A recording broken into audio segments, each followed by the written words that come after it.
Hey everyone, and welcome back to the channel. Today, I have a very special treat for you. I've got the amazing Aaron Warwick with me on the channel, and we're going to talk about everything Illuvium, things coming up for the game, things in the future. There's so much to talk about, and I'm so excited to have him on. It has been a long time coming, but we're finally here. Aaron, what sort of games outside of TFT did you draw inspiration from when coming to your game development and thinking about Illuvium? It might sound a little bit weird, but probably the game that we drew the most from would be a much older game than a lot of people would be familiar with. It was called Total Annihilation, and it was a RTS game made by Cave Dog. And I've always been a fan of Chris Taylor, the game designer for that game.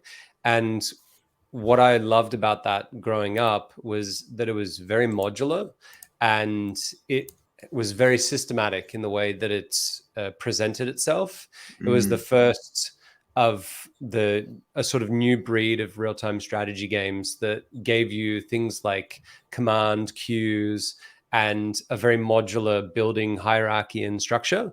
And obviously with an auto battler, a lot of that doesn't transfer over, but the key tenets of games like that, I think, have stuck with me for a long time. One of the first things we wrote down when we decided to build what we're building now is this idea of emergence, which is where you build very, very simple systems, and each of those systems can be understood fairly simply inside of itself.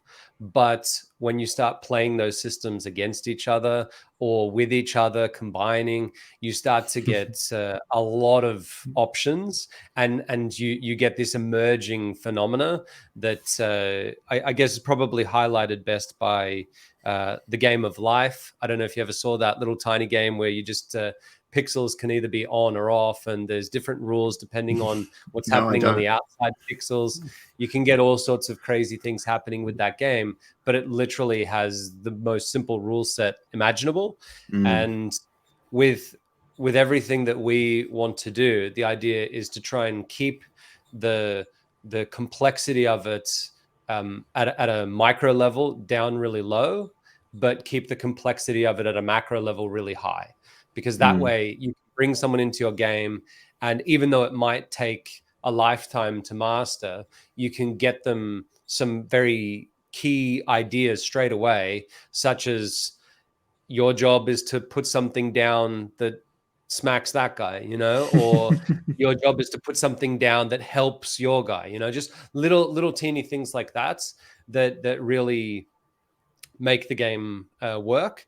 And a lot of that is a little bit difficult to do when you have large scale games like, say, 8-player games similar to Teamfight Tactics or Underlords, those sort of games, because in the end you end up playing this micro game inside of your own little worlds, and for most people in the game, they won't look at what their opponents are doing very much, because it's not valuable to do that. It's more valuable to think about building your own team.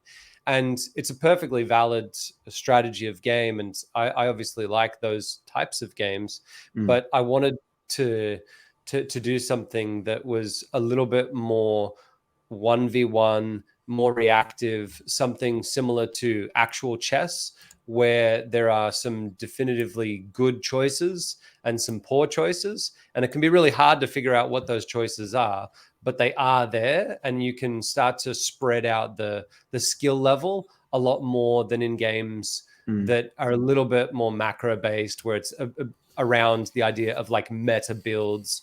We hope that there's never a time in the game where you go to play and there's one good strategy that you should do before you enter, or even 2 or 3 good strategies. It should be my best strategy depends on what my opponent does.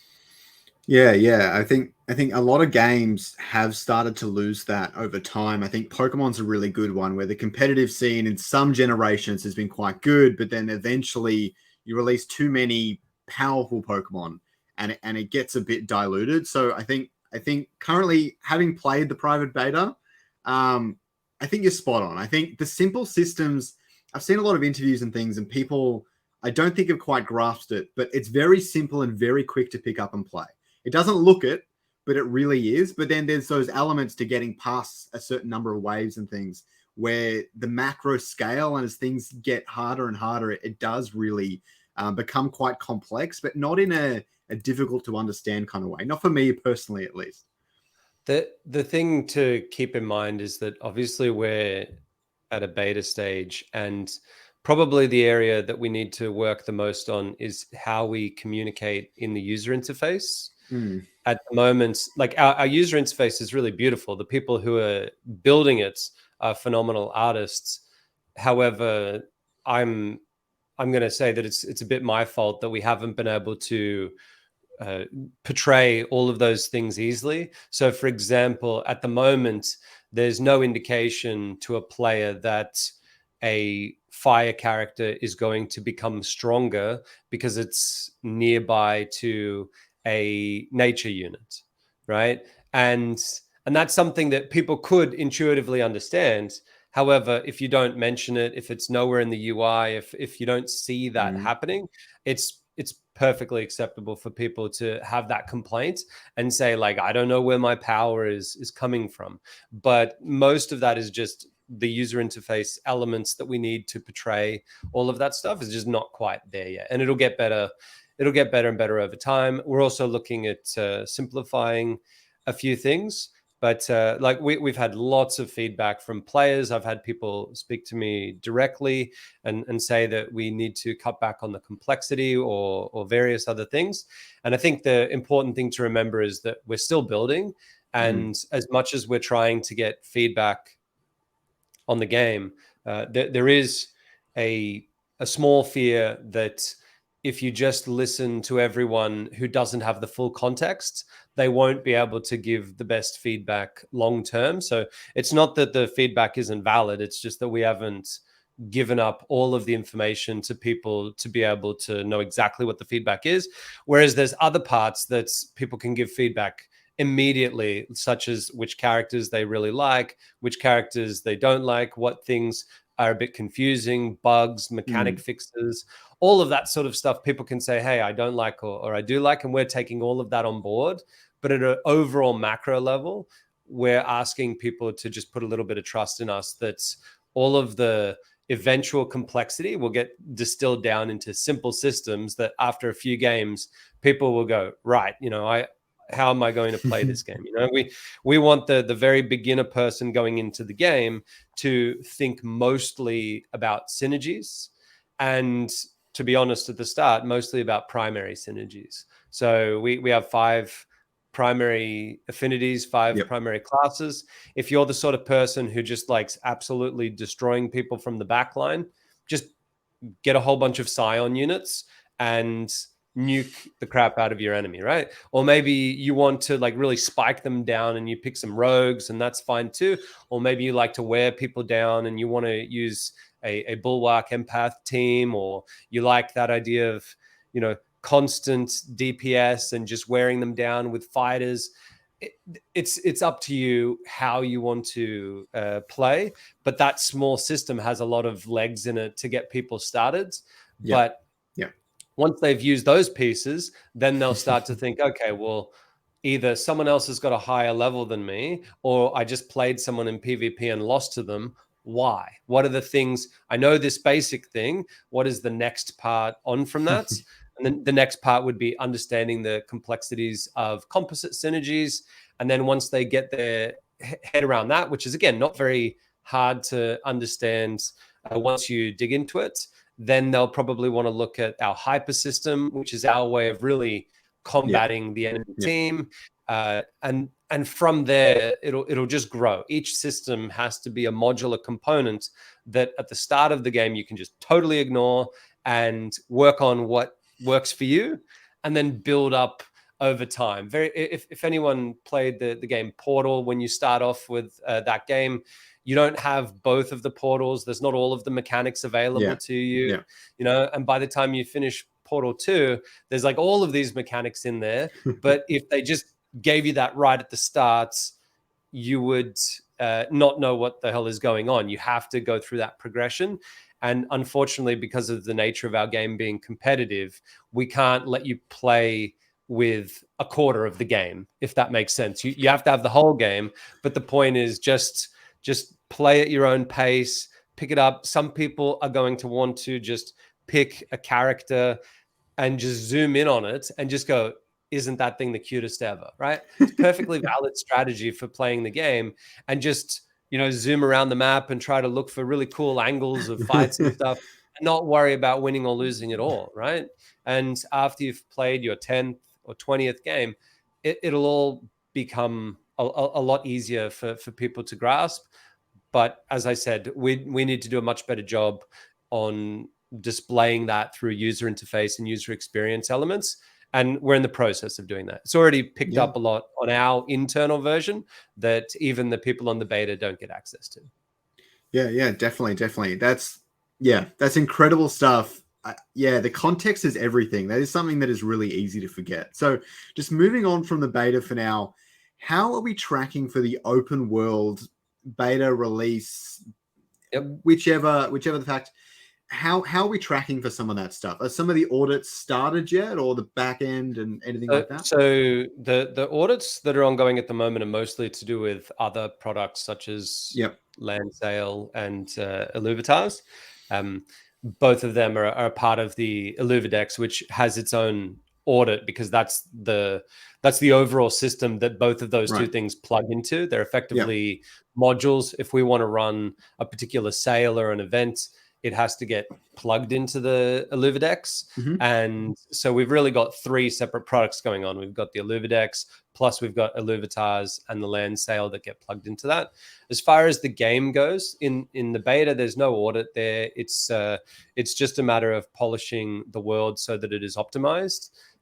There's a lot of work that goes into making sure that it can run at a good level while still looking really, really nice. Yeah, of course. At the moment, I think we're, apart from, I was having a look earlier today at the progress report for the tech artists, and I believe there's only one area that isn't completely optimized in Crimson Wastes, and each region is broken down into areas. I believe Crimson Waste has 8, and so with only one of them left to go, and it's already good. If you have a decent enough computer, you could go in and play it, no problems. But we want there to be a fairly smooth experience for people. We don't want them to go in there and then all of a sudden in one area, the frame rate drops a little bit, but everywhere else it's fine. So we're trying to get that one region polished so that people can play. As far as the gameplay elements, they're all done, but there are still user interface elements going in to make it clean. Like, you can take your character, teleport in through the obelisk, run around, mine, harvest. You can encounter. You can do all of that stuff now. But little things like when you go into the encounter, we want to add a really nice transition. Something that pays homage to the old Pokemon, going into the battles. But obviously a little bit more maybe upmarket from that. Yeah. And we've got most of that stuff done. It just needs to be tested. So we're pretty close on the beta for what we're calling private beta 2, which is largely focused on the overworld. We plan to launch with 3 regions. The other 2 regions are a little bit behind in terms of the work that we're doing on them. They're mostly complete from like a structure perspective, as in your gameplay isn't going to change that much. The giant waterfalls and cliffs and all of that sort of stuff are all there, but it could be that the texture is a placeholder, or that we don't have the final assets. We do a lot of photogrammetry work that needs to be scanned, processed. We need to change the topology of it so that it is lower poly, so that it works on everyone's computer. But I think that work will pay off in the long run, because there is a million games out there that use what I would call like whatever the most current realistic graphics are, as in like, wow, that tree looks like a tree. Sure. and wow, that rock looks like a rock. We use a system which was developed by my brother Grant, of stylization, where it's almost fully realistic and stylized at the same time. It's really Mm, hard to explain, but I've never seen a game that looks like it. It's very nice and not cartoony, but very colorful, very vibrant, very otherworldly. But at the same time, when you like zoom in really close, you can see lots of little detail on it, and that's mm. usually something that you don't get in more stylized games. It's much more of a painterly sort of a feel, which I like that style as well. And initially, I was pushing for more of that, but then Grant was like, "Well, you're an idiot because I'm going to show you something that's even better." And then I shut up and just said, "Okay, just go for it." And now I look at it, and I'm probably the biggest fan of it because it just looks amazing. Yeah. But the beauty about that is that those games that are super realistic only look realistic while they're the best thing available. And then in 2 years' time, Yeah. when there's something slightly more realistic, you go back and you go, I didn't realize that didn't look real. I thought at the time it was like, whoa, this is like, I'm living in the future. And then 2 years later, it's like, no, this is much better. So with ours, we think that we can keep that longevity for, 10, 20 years, where people will be able to go back and play and feel like it still holds up, Yeah. because Yeah. you don't get into that uncanny valley of things being close to real but not quite there. In our case, it's very clearly surreal, but in a way that is just visually pleasing. Yeah. Yeah. It speaks to me on the same along the same lines. It's not quite the same in terms of this is really stylized, but something like Borderlands, where it's trying to Yep. depict like a real world, but it's not trying to Yeah. be real at any stretch. Exactly. Yeah. But that's on Yeah. a more extreme level. Like that's really cartoony. But the Yeah. vibrant colors and everything are what draws me to Borderlands. It's quite amazing. Oh yeah. Well, I actually played Borderlands last year for a little bit, and it's an old game now. Like, I mean, it shows my age, but like to me, that's a bit more of a newer game. But then I looked and I was like, wow, that is quite old. But when you go in there, it still looks beautiful. Mm, And that is because they've done a very good job of having good art, right? And that's one of the traps that a lot of studios fall into, in my opinion, or at least that are forced to. I was actually interviewing someone yesterday to join our team, and the projects that they've worked on in the past. One of the biggest issues that they've had is getting art that looks artistic. There's a big difference between using, general modular assets. There's plenty of packs that you can get out there that have generic assets, but yeah. you end up with a game that just looks like a generic game. And finding your own sort of voice and visual style is Mm. incredibly difficult. And I think that we have pulled it off, and it's now up to the game designers to make sure that we put a world in there that fits with that, and accompanies it, complements it, and enhances it. So yeah, so just quickly circling back to the private beta 2, discussing the open world and playing that in a private beta format. Yep. So that would be off chain, correct? The private And beta will be. I mean, it's and would it definitely off chain, but you have to remember that there are elements of our game that are built into our backend system, which is sort of off chain and then on yeah, chain. So yeah. when you play inside of the game, let's say for example you want to forge a particular sword, right? It has ingredients. Those ingredients would be NFTs, Yeah. and the results will be an NFT. Mhm. But because of the way that it works with IMX, the way that you forge that together is you don't like modify one to become another using on-chain interactions. What you do is you log in and you give access to the backend to say, I'm going to give you these NFTs that I have, as long as in return you give me this thing that I want.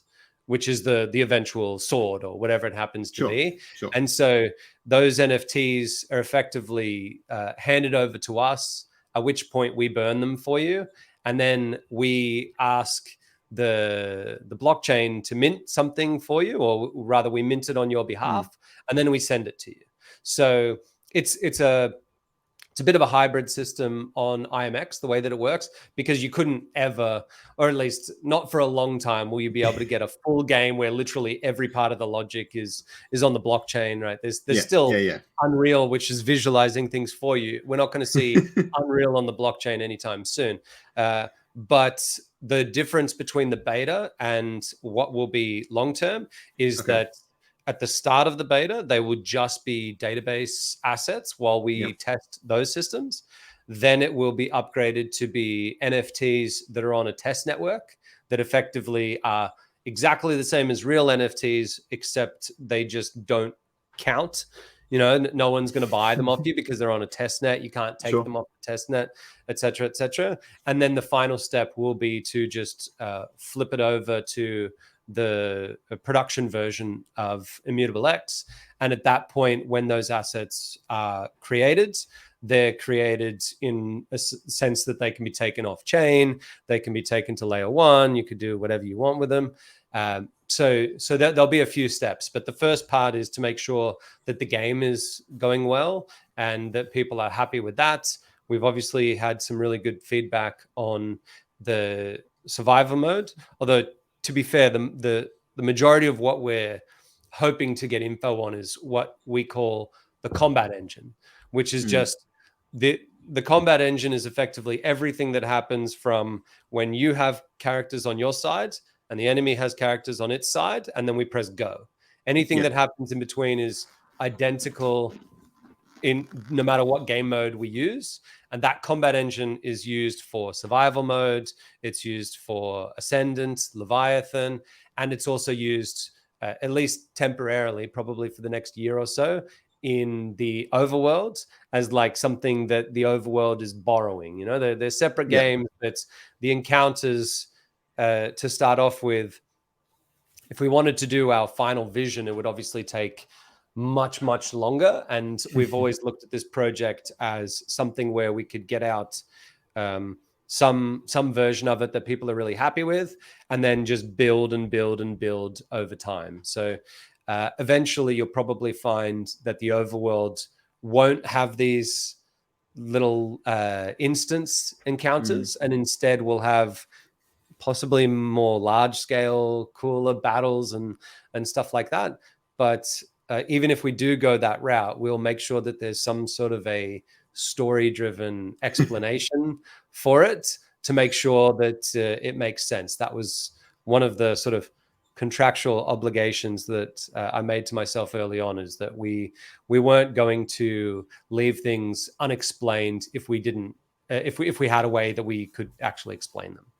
Yeah, definitely. Just like, because the concern that I've been considering, and I've seen a little bit of sentiment around in the Discord and things like that, is if you do launch a private beta for the open world, and let's say, it's off-chain or not, it's using back-end assets and whatnot. But let's say you give that to a large amount of people, and then all of a sudden when you launch the full game, you're asking people to play something they've been playing, but now you're asking them to pay. Can you talk to that a little bit, or? Yeah. I think that that's a valid concern, depending on how many people we have in that range. There's certain things that we're doing to mitigate that. Like when people play in survival mode, they don't just get access to every character and they get to just choose their deck and all of the rest of it. It's a randomized deck. So at no point do you have that full connection where it's like, well, I own this Ramfire that I'm using, because the very next day it might not be in the deck, and it makes it very clear. It sort of separates that from a player to do it. But the other thing to remember is that we're planning on building this game out to a large number of people, potentially millions of players. The beta may not have millions of players. It might, let's say, even if we get it to a large number of people, even if it's 10,000, that's still a tiny fraction of the overall player base. And of those 10,000, maybe there are some that say, you know what, I used that character for a little bit and I don't like it anymore, but we're betting that there'll be a large number of people that start having withdrawals. You know, if you've been collecting in the overworld and you got your Atlas and you started leveling him up and you got to the point where you were really attached to it, and then all of a sudden we just wipe you out. We think that there's going to be a decent number of people that hop straight back in and say, right, I'm going to capture it again. We could be wrong on that, but we need to make sure that we're testing out the game so that it's good, because above everything, the idea is make the game good and everything else will follow, right? At the moment, there's not a heap of great blockchain games out there. So having something great is a big asset. And it does allow us to sort of help bridge that gap to mainstream players and eventually teach them that the blockchain is not all doom and gloom and stealing your graphics cards for mining transactions. Sometimes it can be really cool and it can produce something that you'll really love to play. So that's the goal. I get people's concerns, but I'm not particularly worried about it, because in the end, the game will speak for itself. Yeah, I think you're right. I think there's so many ways to mitigate it anyways. Maybe even if you have your private beta and it's only got half the Illuvials in there, that's a big difference when you upgrade, right? So yeah. So the last thing I won't have all of them even at public launch. That's the thing to remember. The original set has a lot of Illuvials, but the original set, I mean, we're probably going to release more than what we originally anticipated, but we're originally looking at only getting in about 75 of the 150, and within a week or so we'll probably finish the process of importing another 106. So technically the numbers that we have are a little bit strange, because the way that we count them is a little bit differently. We have these tier zeros, of which there's 25, but technically they all have stages as well. It's just that for the tier zeros, the stages don't transform it into a completely different Illuvial. They just increase the size and change the stats and stuff like that. So we don't count them as extra. We just count it as 25. And that's each of the combinations of affinity and class. And then we've got the links, which we do count as individual units, because each of them does have a different affinity and class, and they change. They have different Omega abilities. They have different attacks and stuff like that. So they are, even though they look fairly similar, they act like vastly different units. If you have the Stoic Ember Links, it's going to play very, very different to if you've got a relentless Hydra Links, for example. So those 31 are still considered all like proper Illuvials, but there's a lot going in. So there will be more, but there won't be everything available. And like we said, we can reset it every week or so as we're developing it. So, you collect a few and then boom, we rip it out from your grasp, and then you collect a few more, and then we rip it out from you. And then the week after we say, hey, now you're going to have a lot of the high-end ones and you just get to go play with it. And we rip them away from you too. And we're hoping that means that people don't get attached and feel like, well, I've earned everything and I've got them all, because then day one hits, you land on that planet, you look inside of your database and it's like, oh, I have literally zero. So, it'll be like, I better get on my bike and start collecting. Yeah. I really like that idea. So I'm glad you brought that up. I'm glad you brought that here, because that does alleviate a lot of my concerns and hopefully many others as well. So just the last thing I wanted to cover for the open world was the bonding curve. So I know a fair bit about the bonding curve. I know many do. More specifically, it considers how many Illuvials have been caught, which makes them harder to find and catch and whatnot. What I wonder is, does it also consider active demand? So how many concurrent players you have playing? Does that affect the bonding curve at all? Or are there any systems like that? So the misconception that people have is it considers both of them by not considering them, right? The way that it works is, when you capture something, the difficulty to capture it again will go up. And that's not for you, that's in general, right? Okay. So effectively, you need to have, we have these shards in the game that are slivers of perfect crystal, which can effectively contain the essence of an alluvial inside. Yeah. And the stronger the alluvial, the more perfect it has to be able to contain it. Otherwise, it would leak, it would break out, it would be a problem. So when you capture one of them, there's a mechanic that we have that makes it so that capturing it again is going to be more difficult. It's to do with the way that the overall world is structured. It's I'm not saying that there's science behind it, because again, this game is a mix of science and fantasy. So people shouldn't start getting out their quantum physics textbooks to try and look at the reason why capturing some mythical monster actually makes sense in reality. Don't take it to that level of an extreme. But when you go to capture it the next time, the capture difficulty will go up for that same alluvial, which will drop your chances of capturing it, which means at some point, maybe you've been capturing it really well with a tier 1 shard, and then later on, you've got to capture it with a tier 2. The other thing to remember is that there's no real limit to how many people can capture, except for the fact that it gets more difficult over time. So it's different. The way that I would describe it is it's different to, say, Bitcoin, where there's going to be a finite number and it gets harder over time. Yeah. Ours would be like a token that is going to have an infinite amount, but it gets harder over time. And then at some fixed time points, you stop being able to mine that token, right? So in our game, it's capturing Atlas is you're always going to be able to find Atlas. So you don't need to worry about if 1 million players are playing or if 1 billion players are playing. You will always get an encounter that has stuff in it. And what stuff is in there depends on that active demand. If let's say Atlas was the only thing that people loved in the game, and they're like, that guy is the best, and I always try to capture him, and the second I go into an encounter that has anything else, I just go, stuff that. I'm just exiting out of that encounter. I'm not even going to waste a shard, right? That would mean that Atlas is the only thing being caught, which means the difficulty would go up and up and up and up and up. So when you go to go into that world, you'll find that Atlas is more rare, just purely on the basis that there has been more of that particular one caught, and the other ones haven't had their rarity changed. So you would find that would literally make Ramfire become a little bit more common. Not much, because it's a stage 3 tier 5, so it's the rarest that you'll ever come across.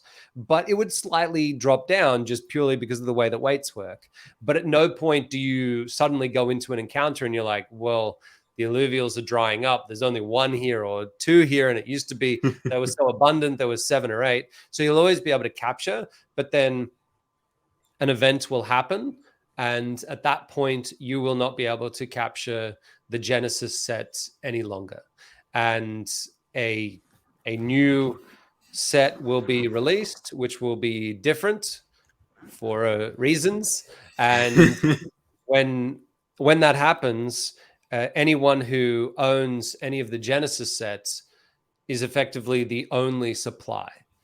And not only that, even after that point, they can still fuse them together, right? You could take all of the, I don't know how we say Atlas plural. I'm going to say Atlases, not Atli. But you take just all your created that term now. You just created that term.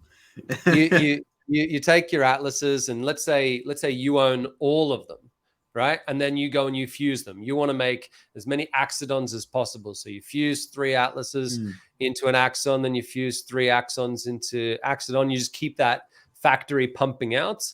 And eventually you get to the point where you've fused all of the Atlases that are in the entire universe. And what you'll be left with is either 1 or 2. Right? Never 0. We have it built in so that it'll never be 0. You can't fuse Atlases out of existence, but it could be the case that at some point in a distant future that there would be either one or two of them in existence. If that ever gets to the point where it happens, then I shudder to think how hideously sought after that one would be. But yeah, that could be the case, that there's only one or two of something left. Never three, because then you could fuse it and that would Yeah. be Yeah. zero. Until the person with the last atlas loses their seed phrase. Well, that's absolutely something that could happen, but that's something that we'll just have to let to be seen, because we don't control that. That's the whole point of it being decentralized, that there's going to be things that happen in the game that we don't want to have control over, that we think it's better for the people to have control. Same reason why at the last town hall I was suggesting that long term for me, I much more go the way of very, very much open free markets for things like Illuvium Zero and various other things, because in the end, I do believe in the wisdom of the masses, and I believe that people will make overall cool choices, and they'll have to adapt to each other's choices, and we'll never make as good of a game by forcing people to have the choice that we think is right, compared to them just making their own choices and dealing with it.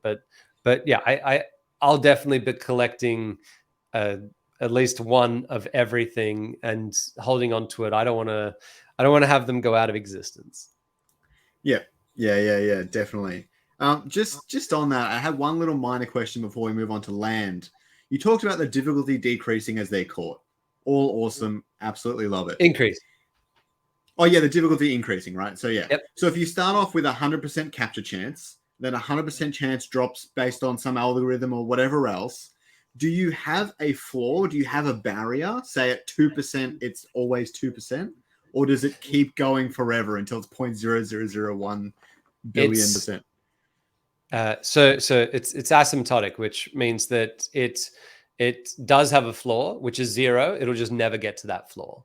Yeah. But for some of them, like it won't get anywhere close to zero. I think that would be very punishing to have someone, if you had to travel, say, 100 times to capture one alluvial, that'd be, I mean, it would make them pretty rare and pretty valuable. But I think there's a good experience in there somewhere in between. Hey, every time I go in, I capture a billion things, and every time I go in, I'm pulling my hair out to try and capture one. I definitely believe that people end up having much more fun out of games when they do have to make difficult choices and there are challenges, but there's certain things that can't be either skill-based or too punishable. So for example, there's no way to go into a region and not be able to at least have the chance to capture the stuff that's in there. Because we don't want there to be someone who goes in and plays and it's like, well, I think that thing up on the hill there is Ramfire and I want to get it, but I didn't buy some upgrade, so I'm out of luck and I can't get there. We do have it built into the game that it'll just be really difficult to get there, but you'll still be able to. And that struggle is part of what makes things fun. That struggle. We're not talking about just pure grind where there's no fun in it and you're doing it just because you want something out of it. We're trying to get people to the point where you're doing it because it's like, how am I going to get there without upgrading my boots?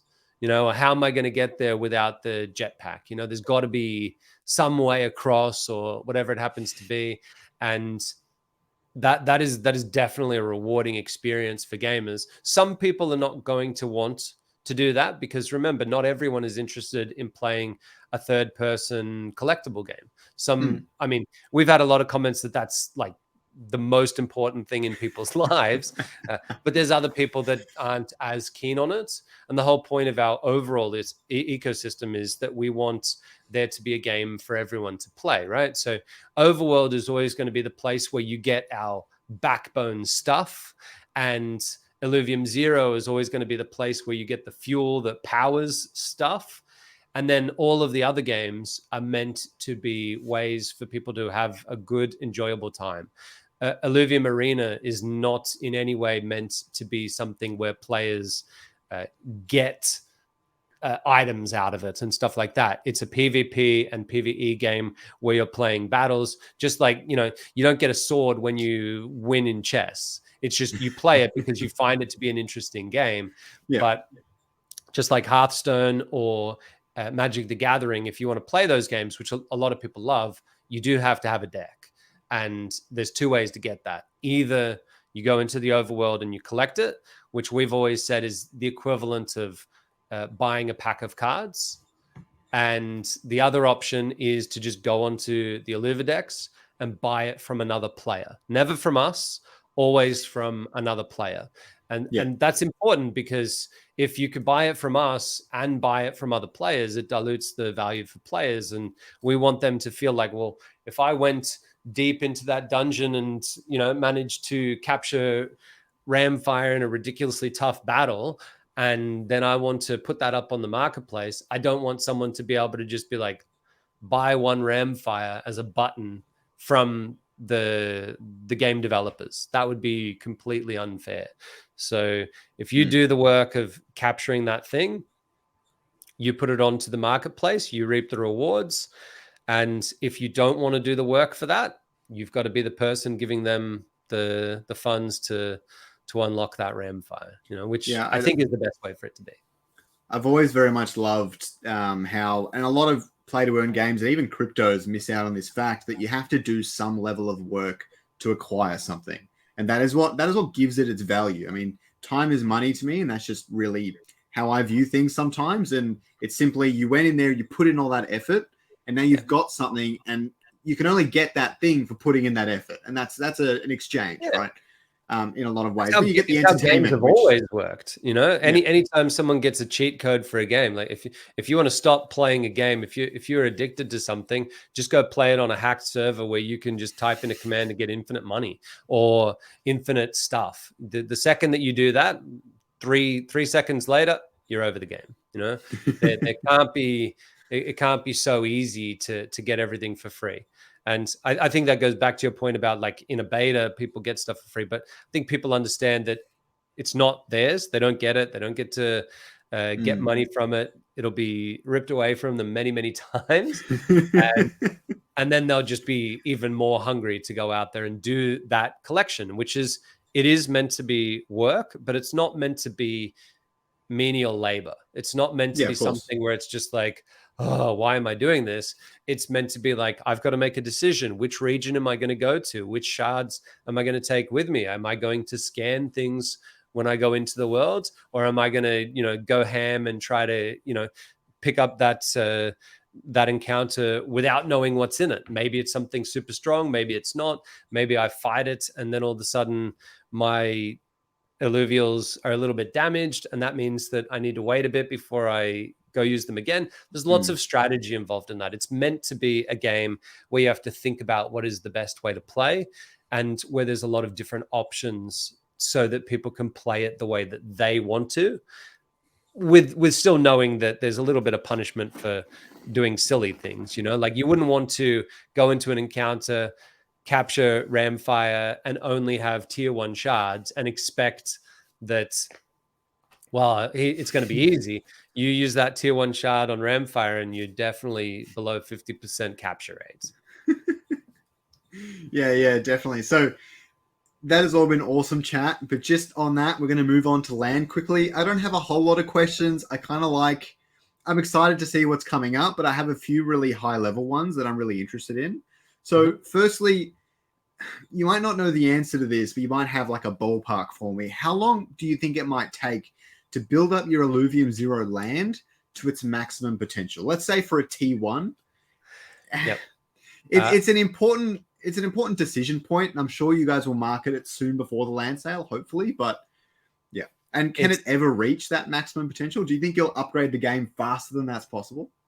So there'll probably be a point where people can reach the maximum just purely because there are ways to accelerate it. One of the decisions that players will have to make is, everything is time based, and which is how a lot of those sort of city building games work. But you can pay to upgrade faster, which would mean that you get access to certain things before other people, etc., etc.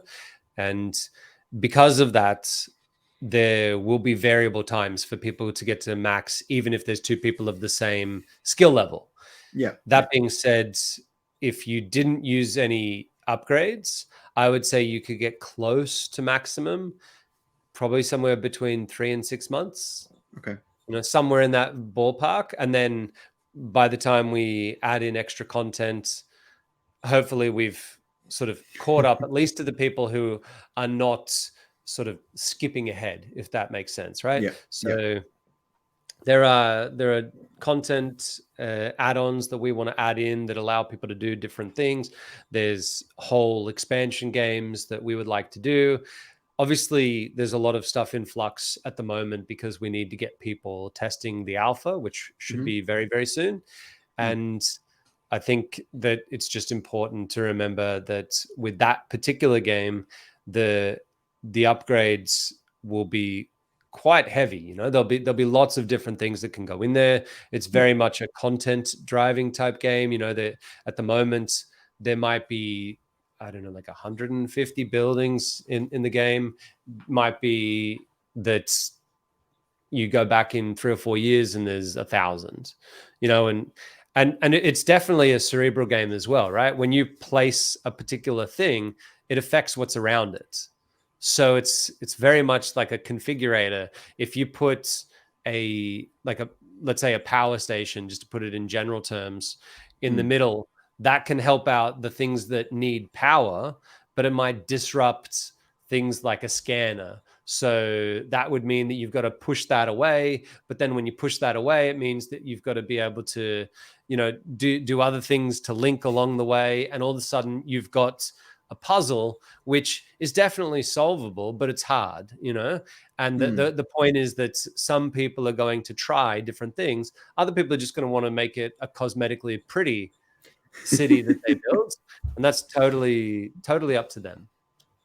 That's really cool. I didn't know it had all of those features. I hope we get to see more of that soon. That's some really interesting stuff. And I like the idea of trying to, the puzzle side of it. I mean, I enjoy puzzles. I don't play them a whole lot, but I do definitely enjoy that side of it. And I think it comes into line with how Illuvium's auto battler is a little bit like a puzzle at times, at least in the survival mode, since it's player versus environment. And I really like how that's kind of extending throughout everything you do. And I think that's really cool. So the other thing I wanted to know is, how easy might it be to swap between the different land plots you own? I know that's a big concern for a lot of people considering going into the land sale. They're like, do I get a T2? Do I get 3 T1s maybe? Or maybe that'll be too hard to switch between them and use them all myself. It won't be hard. It won't be hard. I mean, we're not going to have it where you just have the plots right next to each other and you're all in the one game. You will have to go through the user interface to get to your other plots. But if anyone's played anything like SimCity or any of those sort of games, you have effectively like a save file, and that shows you where you're at. We have a very similar thing. It's just that your progress is tied to this blockchain NFT, which is your land. And we need to check if you have that in your wallet.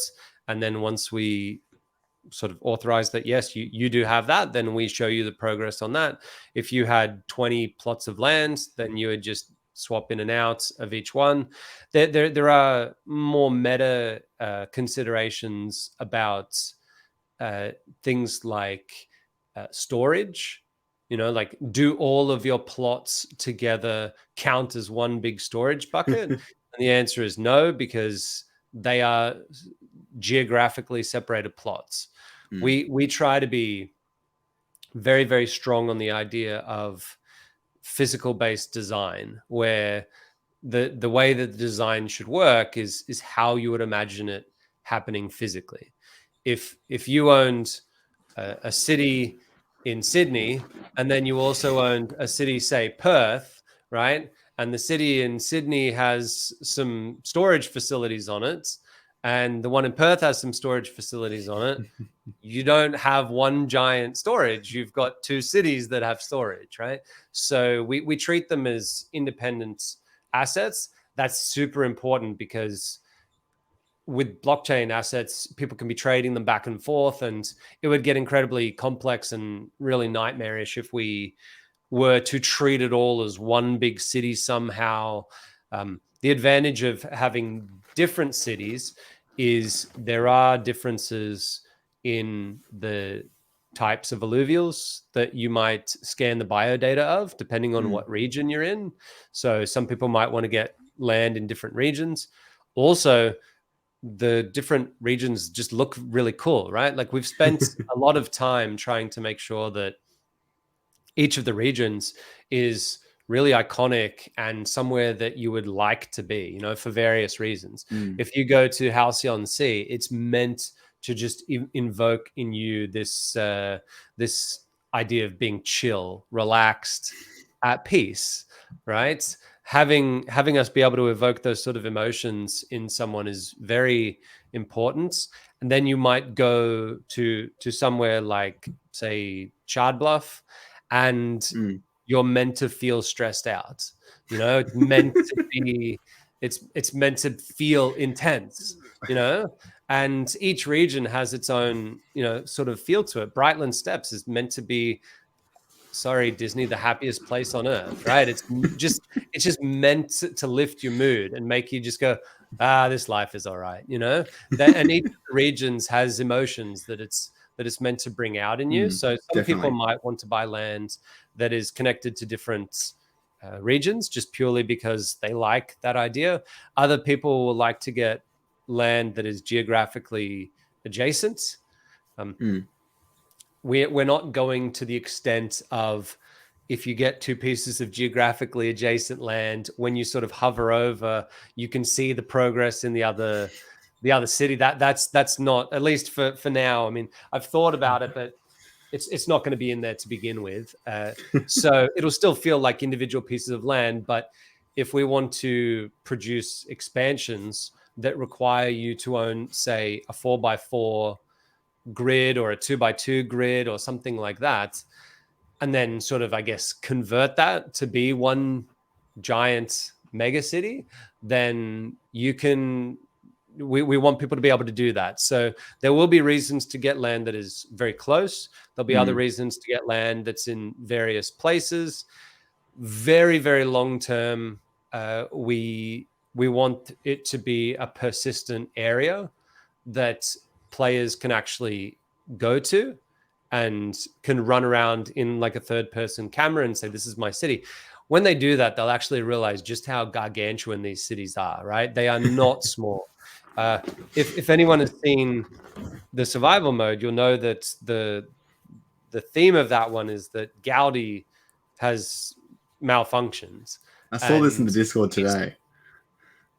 The Gaudi drone that's there is sort of, you know, you're supposed to be able to program in, you know, what you want to fight against because it's a training simulator. Yeah. But it's just throwing things at you over and over and over again, and it's just not letting you out, right? And you just got to continue to battle until eventually it kicks your ass. And if anyone has seen that intro sequence, Gaudi is just humongous, right? When you play the game, Gaudi's standing above you. He's so big that you don't actually see it unless you look up, and then you go, holy shit, it's building sized, right? And then when people go to play Illuvium Zero, they'll realize that Gaudi's not large in the land, right? So the land is just stupendously massive, right? We've put in some little Easter eggs every now and then where we've put a ranger standing on the Illuvium Zero land, and they're legit like pixels. You know, the buildings in Illuvium Zero are just humongous, far bigger than the training simulator in Sanctum Mesa, right? Sanctum Mesa is a very small area, and your land would probably, like, in terms of like the story size, it would probably, yeah, each individual plot might be Sanctum Mesa size. and that's Yeah. quite a large island. Obviously scale is something that's difficult in games. We're not planning on having a world that is, millions of square kilometers of region. That would be impossible, or at least for now it is. But we do want to get that element of size for people to come across, so that when you look up at a giant plant, you really do think, holy crap, that thing could eat me. Like there's some plants that are mountain size. Yeah. I think that level of consistency and the attention to detail you and your team have is really important when building anything, really. But it just makes it that much better. And a lot of the things can go unnoticed, but the subtlety and just having it there does make a big difference, even if someone doesn't notice it, in my experience. But I really appreciate it. And I think it's going to be really awesome, especially when you weave in the Easter eggs. Who doesn't love Easter eggs? I think that it's important to just pay it back to our team, because a lot of that stuff, like it would be really great for me to say, yeah, well, I want things to be big. I mean, it's not even my decision. That was mostly Grant doing the art direction. But the whole team works through all of this together.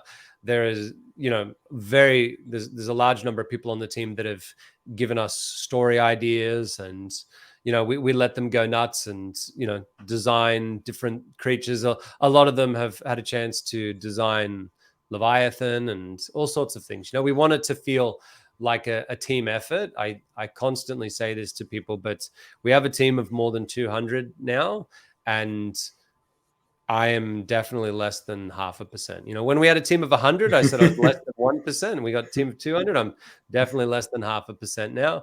They are the ones doing the heavy lifting, not me. Yeah, I mean, everyone's doing that. You're still doing heavy lifting, but yes, it is a team effort, and that's really how anything gets done. That's worthwhile. They're a lot more valuable than me. Let's put it that way. Yeah. All right. So the last thing I wanted to touch on really briefly, I know we're nearly done here. It's about an hour, so we should wrap it up soon. But the in-game rewards pool, currently there's, I believe, 800,000 tokens allocated to in-game yield. And currently the plan, 1 million. Currently, the major plan for that, or at least so far, is leaderboard prizes and things like that. Top tournament placements, top of the leaderboard, weekly, seasonal, all that sort of stuff. Will that yield would have to run out at some point? Is there any plan for that in-game yield section to be staked and earn revenue distribution to help top it up and keep yield forever? It could be the case. So the general idea is that the in-game yield is on the same yield curve as the staking yield. The problem with that is that staking yield is well ahead, because the game is a bit further behind than what we anticipated. And it was always meant to be behind anyway, right? The staking was always designed to be done sort of between March and eventually I think we got it out just at the end of June. But the idea was that they would be sort of coupled, and it wasn't a problem for one to be delayed to the other, because those pooled resources could go towards some big events at the very start. And so that's not too much of a problem. We probably won't just dump all of that the very first day and say, surprise, here's a whole bunch of yield for nothing, right? We'll have to come up with really clever ways to engage people, get them involved. However, you are right. At some point that does... technically it doesn't run out. We just stop it after 3 years, because that's when the yield curve finishes. I would imagine, depending on how that is working, we could easily put together a proposal that would say some percentage of the revenue gets spun out into buying in-game yield tokens, right? Because at that point, there's no more... We don't have the ability to mint any extra tokens, right? We just can't, right? So when we get to that point, it would have to be that some amount of revenue is meant to be put aside so that new players and existing players can get it through gameplay mechanics. But that would have to be voted on via the council. The IIP would have to be looked over by literally everyone who owns tokens, and the idea would be to check with all of them, does it make sense for you to forego a little bit of your revenue distributions to be able to put aside something to entice new players, et cetera, et cetera. And at that point, everybody who owns the tokens is effectively like, I don't know, like a shareholder, a board member, and they get to make decisions about the game, which is how it should be. It should not be me making decisions. It should instead be me just fighting and arguing with people in Discord, trying to get my way. But I'm not on the council. I don't really get a say. I have just as much ability to put forward an IIP or an ICCP as anybody else. So if people think that my ideas are dumb, then they'll not vote for them, and that's how it should be. Yeah, it's definitely a fair system, and I think everyone's having their voice heard. And there are even discussions to mix up the council into a few different mini sub councils and things like that as well. There's a lot going on, and we're all continuously working on it. A DAO is not a tested and true thing yet. But yeah, it's definitely going in the right direction. I'm really excited, and I absolutely love participating in the DAO conversations as well. I like to really help out there too. Anyways, thanks for coming on and chatting with me, Aaron. I really appreciate it. No problems at all. If you want to invite me back on again, I'm sure that there'll be some new information later that we can go over. But I love talking about this stuff. There's been a lot of people that have asked me for interviews, AMAs, and usually I turn them down. And it's not because I don't like doing it. I love doing this. It's just, my schedule at the moment is pretty heavy with making stuff. That's the most important thing about this is definitely the stuff making, and we're doing it as quick as we possibly can. But thanks again. Yeah, awesome. Yeah, no, thanks for coming on. All the insights were really helpful. Some good alpha. I really appreciate it. No problems.